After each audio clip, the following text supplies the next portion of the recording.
प्यारे दोस्तों, तो आज क्या है कि आज सुप्रीम कोर्ट में दो बड़े अहम केस चल रहे थे। शिक्षक भर्ती को लेकर एक एनओएस डीएलएड की सुनवाई होने वाली थी और एक है डीएड और बीएड की।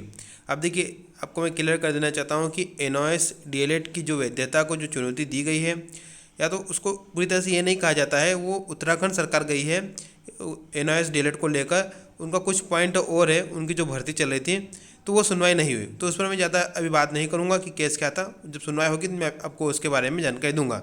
हाँ, आज एक और सुप्रीम कोर्ट में सुनवाई थी, वो थी आपकी बीएड और बीटीसी की, मतलब डीएलएड की थी। तो ये क्यों सुनवाई हुई? आपका एक क्वेश्चन ये रहेगा कि सर, जब 11 अगस्त को फैसला आ गया है तो फिर ये कौन सी सुनवाई है?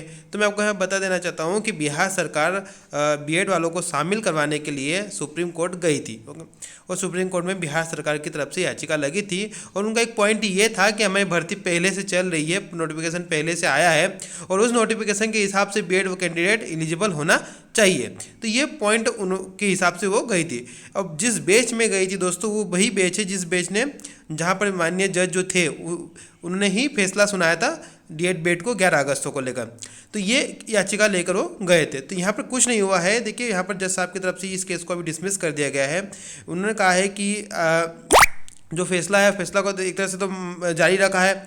दूसरी बात कि यहाँ पर ज़्यादा कुछ नहीं हुआ। कहा गया कि जो अगर आपको आना है तो आप रिव्यू पिटिशन के थ्रू आइए यहाँ पर, बाकी जो केस है, जो फैसला है 11 अगस्त तक का, वही चलेगा। तो यहाँ पर बीएड मतलब कि बिहार में जो बीएड को शामिल करवाने के लिए बिहार सरकार गई थी, तो यहाँ पर उनका एक तरह से केस डिसमिस हो गया है। मतलब कि सीधी बात है कि बिहार में भर्ती भले ही पिछली थी, लेकिन बीएड वाले कैंडिडेट को बिहार सरकार शामिल नहीं कर पाएगी। तो एक तरह से यहाँ पर भी बीएड कैंडिडेट को यहाँ पर कोई सफलता नहीं मिली है प्राइमरी भर्ती में कि उन्हें मौका दिया जाए, ये लेकर बिहार की सरकार गई थी। एक उम्मीद थी कि कुछ यहाँ पर बिहार जो बीएड कैंडिडेट है, जो पहले से अप्लाई कर चुके हैं, जो पहली भर्तियाँ चल रही है, उनको लेकर एक बड़ी अपडेट मिल सकती थी कि अगर यहाँ पर बिहार सरकार को कोई जीत मिलती, कुछ भी उनके बीएड के पक्ष में फैसला था, तो कहीं ना कहीं ये सभी बीएड कैंडिडेट जो पहले से भर्तियाँ चल रही, जिनमें अप्लाई किया है, तो उनके लिए फ़ायदा होता। लेकिन यहाँ पर किसी प्रकार का कोई भी यहाँ पर नहीं हुआ और केस डिसमिस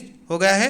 तो फाइनली बात यही कि जो पिछली भर्ती आ रही है, चल रही है, उसमें भी बिहार सरकार बीएड वालों को प्राइमरी शिक्षक भर्ती में शामिल नहीं कर पाएगी। तो ये आज की अपडेट थी। बाकी एनओएस की सुनवाई नहीं हुई है। एनओएस डीएलएड की सुनवाई और कब भी होगी, उसकी तारीख आएगी तो मैं आपको जरूर बताऊंगा। मिलते हैं नेक्स्ट वीडियो में। आप चैनल को जरूर सब्सक्राइब करेगा। Thank you.